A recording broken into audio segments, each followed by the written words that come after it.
Hello Aries, Sun, Moon, Rising, and Venus signs. Kamusta kayo? Sana po ay nasa mabuti kayong kalagayan. Welcome back po sa Star Tarot. Kung bago kayo rito, welcome din kayo. Thank you sa inyong support. I truly appreciate it. God bless you all. Tignan natin ang mga messages ni Aries. Pauna mensahe ninyo ay Sanctuary Aries. Ayan. So, ang iba sa inyo dito is seeking to experience your or find your inner sanctuary, no Aries. Posible na ang iba sa inyo dito kailangan ng healing. Yun ang napipick up ko, kailangan ng healing, kailangan ng makalma ang inyong nararamdaman, no, yung ganon.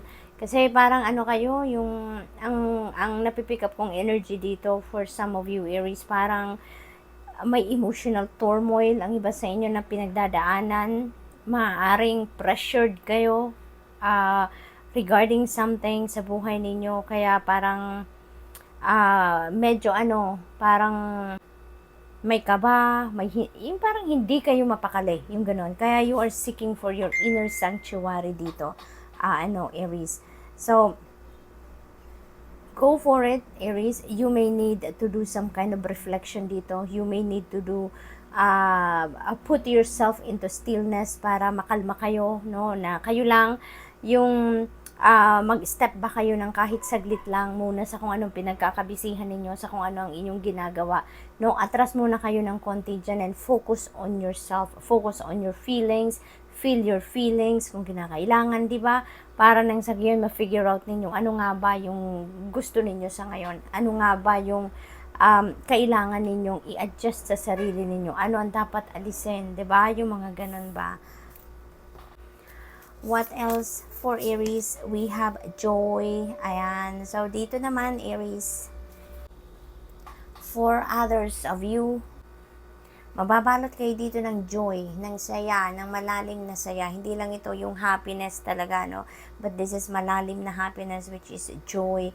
So, maaring maraming rason, di ba? There could be different reasons for you, Aries, no? Ang iba sa inyo dito, para kayo ay talagang maging masayang-masaya sa ngayon. So, good luck to you, Aries. Maaring nakuha nyo na dito kung ano yung gusto ninyo, diba? Maaring meron ditong wish na nag-come to fruition, maaring nakuha nyo na yung trabahong ina-applyan ninyo, nag-succeed siguro kayo sa kung ano man proyekto, diba? Nakapasa kayo sa examination. It could be anything, no, for you, Aries. Pinapakita din sa akin ng mga guides ko yung number 22. Number 22 is a powerful number. That is a master number 22. So, I suggest, please look up for the meaning of master number 22 for more guidance. So, what else for Aries? We have focus. Ayan, Aries. This is really beautiful kasi laser focused ang iba sa inyo sa ngayon, maganda kasi siguro na makakapag-focus ang iba sa inyo dito dahil din sa pag-reflection pag-reflection mode ninyo, 'di ba? Na ibalik ninyo yung balanse sa sarili ninyo. You get back to your core dito, kaya nakakapag-concentrate na kayo, nakakapag-focus na kayo sa kung ano man yung mga gusto ninyong gawin or kung ano man yung mga ideas ninyo, no? So this is really a beautiful Aries, no, na ngayon mas siguro din kaya mas malalim ngayon yung saya na nararamdaman ninyo. It's because then na siguro alam nyo na ngayon, na-figure out nyo na ngayon kung ano yung mga priorities ninyo, na-figure out nyo na kung ano mga dapat ninyong unahin, Kaya ngayon, parang you have a clear direction na sa ngayon kung ano yung mga gagawin ninyo or kung ano pa yung mga pagtutuunan ninyo ng pansin at this time, no? So, posibleng ganun ang ganap dito. So, this is really good. I'm getting the energy of the King and Queen of Wands dito, no? Na ang pakiramdam ko dito, you're going to be very determined ngayon and laser focus sa kung ano man yung endeavor na gusto ninyong simulan, no, dito. So that's good. Good luck to you. We have stability. This may be what you are seeking for ngayon, to establish yourself, no, sa kung ano man parte ng buhay ninyo yan. That could be in major areas like family and relationships. Pwede rin na pangkaperahan, maybe you are laying a solid foundation then pagdating na naman din sa inyong money, career, and finances. So, possible din yan, Aries. So, what else? We have stillness, and this is what you really need talaga, no? So stillness and sanctuary, mag-anak silang energy. Kaya Aries, no, for most of you, oh hang on, may pinapakita din sa akin dito. Okay, so ang daming synchronicity dito, no, sa inyo. So unang-una, we have number 33. This is also another master number. And I suggest din po, pakitignan po ninyo. Dalawa na po yung master number sa reading ninyo. We have master number 22 and master number 33. So please look that up po kung anong ibig sabihin yan for more insights, for more inspiration, okay? Meron din po tayong dalawang 5. Number 50 becomes 5 kasi 5 plus 0 is 5. 1 plus 4 is 5. So meron din tayong number 55 dito. So another number din po na please look that up as well for more guidance, okay? Salamat po. So stillness is what you really need right now, Aries, in order for you to find your inner sanctuary, 'di ba? Put yourself in your stillness, in stillness, so that makapag-concentrate kayo, makapag-focus kayo sa sarili ninyo. You can listen to your soul, you can listen to your soul to speak dito, no, kapag tahimik tayo, 'di ba? Ito yung kailangan ninyo ngayon, because maaring marami kayong bagay na kailangan ninyong pagmuni-munihan talaga sa ngayon, Aries. So give it to yourself, okay? Make a sacred space for yourself dito, deep within you, find that sacred space from deep within you, Aries, para nang sa gayon makapag-connect kayo sa inyong sarili. You can speak to your soul, you can speak to your higher self, okay? Good luck, and that's all I have for you for today. Thank you for watching. Love and light. Namaste.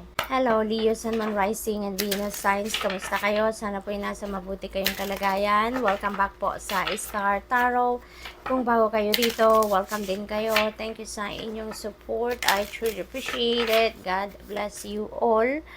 Pauna mensahe ninyo, Leo, we have courage. Ayan. So, maaring meron kayong sitwasyon dito, Leo, na kailangan ninyo na tatagan ng inyong kalooban, buhayin ninyo yung inyong inner strength and courage para nang sa gayon harap ninyo squarely, effectively, no, ma-address ninyo kung ano man ang dapat ninyong i-address dito sa inyong sitwasyon. So, ayun, innate sa atin yan, natural sa atin yung magkaroon ng inner strength and courage. You just have to activate that sa ngayon, Leo, okay?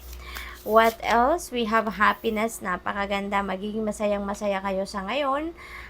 There could be different reasons dito para sa iyong kasiyahan. Maaring inspirado kayo sa inyong love life. Maaring masaya kayo sa inyong love life. Maaring masaya kayo sa inyong trabaho, sa inyong career, sa inyong negosyo, sa inyong mga kaibigan, sa pamilya. It could be anything, no? Depende sa inyong sitwasyon. You have that reason para maging extrang masaya sa ngayon. So, embrace it fully. We have power. Ayan. So, okay. So, maaaring ang iba sa inyo dito talagang maging masayang masaya because finally, you are reclaiming your power. No, Leo? Posible na for the longest time, siguro sunod lang kayo ng sunod sa kung sino man. Posibleng merong someone sa buhay ninyo na siya yung nagdidikta ng buhay ninyo. Kung anong gusto niya, yun ang dapat mong sundin. Kung ano yung sinasabi niya, yun ang sinusunod mo, yun ang ginagawa mo. So, posibleng may ganong sitwasyon dito ang iba sa inyo, Leo. Kaya ngayon, siguro masayang-masaya kayo. Kasi maglalakas ng loob na kayo ngayon na finally bawiin na ang inyong kapangyarihan over yourself. You'd be able to decide for yourself na sa ngayon. You'd be able to choose life in your own terms na din sa ngayon, Leo. So, posibleng ganon ang inyong sitwasyon. So, congrats. Hindi yan biro. Diba? That is really, a very exciting thing to do para sa sarili ninyo. We have number 11, and number 11 is highly spiritual number. That is also a very powerful number because that is a master number. So I also suggest, Leo, na please look up for the meaning of master number 11 for more guidance po and more insight, okay? So, what else? We have focus. You're going to be laser focused sa ngayon, which is really good. Dahil din siguro sa maibabalik nyo na yung kapangyarihan ninyo sa sarili ninyo. Ngayon, siguro marami kayong mga balak din sa buhay, marami kayong mga ine-envision for yourself, mga plans ninyo in the past na alam mo yun, hindi ninyo magawa para sa sarili ninyo because maybe nga you were dictated by other people, ibang tao yung nagpapatakbo ng buhay ninyo in the past. Kaya ngayon, na may babalik nyo na yung kapangyarihan ninyo over yourself, may ano na kayo ngayon, may willpower na kayo ngayon at looks like yun ang yun ang i-display ninyo at this time.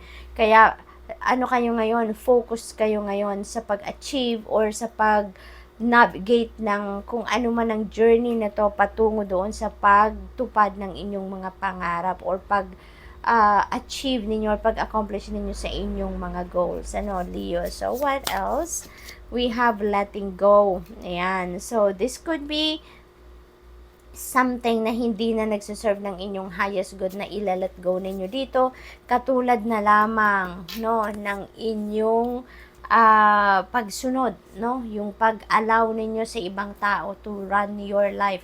Posibleng isa yan talaga dito sa ilalet go nyo na, kaya nga babawiin nyo na yung inyong kapangyarihan over yourself. Okay? So, this is really, really a beautiful energy sa ngayon, Leo, dahil ibig sabihin nito na talagang meron na kayong lakas ng loob, matibay na ang inyong dibdib sa ngayon at gagawin nyo na ang lahat ngayon para kayo ay talaga namang mabawi nyo na ang freedom ninyo, mabawi nyo na yung power ninyo over yourself. For others of you, this is also fall season na sa buhay ng iba sa inyo, Leo, dahil ngayon maaaring maglalakas ng loob na din kayo na mag-create ng magandang pagbabago sa buhay ninyo at kung ano man yung mga bagay, sitwasyon or even mga tao na hindi na nagsiserve ng inyong best interest, hindi naman nakakatulong sa inyo, hindi naman nakakasuporta sa inyong soul's growth, ay maaaring maglalakas ng loob din kayo na tanggalin na yan sa buhay ninyo. Kasi totoo, it's easy said than done, 'di ba? Na mag-let go kayo, na mag-release kayo ng something out of your life. Pero that's very liberating, hindi ba? Napakasarap ng pakiramdam na kung ano man yung hindi naman talaga nakakatulong sa inyo or napapakinabangan ninyo, i-let go nyo na yan, no? Make room sa sarili ninyo for newness, no? Kaya yun ang gagawin ng iba sa inyo. So, good luck po. And that's all I have for you for today. Thank you for watching Love and Light. Namaste. Hello, Sagittarius, Sun, Moon, Rising, and Venus signs. Kamusta kayo? Sana po nasa mabuti kayong kalagayan. Welcome back po sa Star Tarot. Kung bago kayo dito, welcome din kayo. Thank you sa inyong support. I truly appreciate it. God bless you all. Paunang mensahe ni Sag ay stability. This is such a beautiful energy dahil ang focus ng karamihan sa inyo dito sa Sagittarius is to lay a solid foundation in major areas of life, no?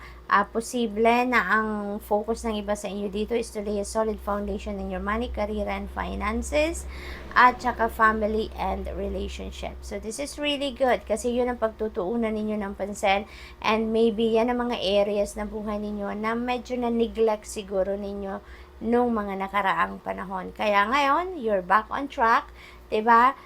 Ibabalik nyo na yan, yung stability ninyo sa mga areas na yan ay ibabalik ninyo at dun kayo magfo-focus sa ngayon, which is good. We have miracles, ayan, so this is really beautiful.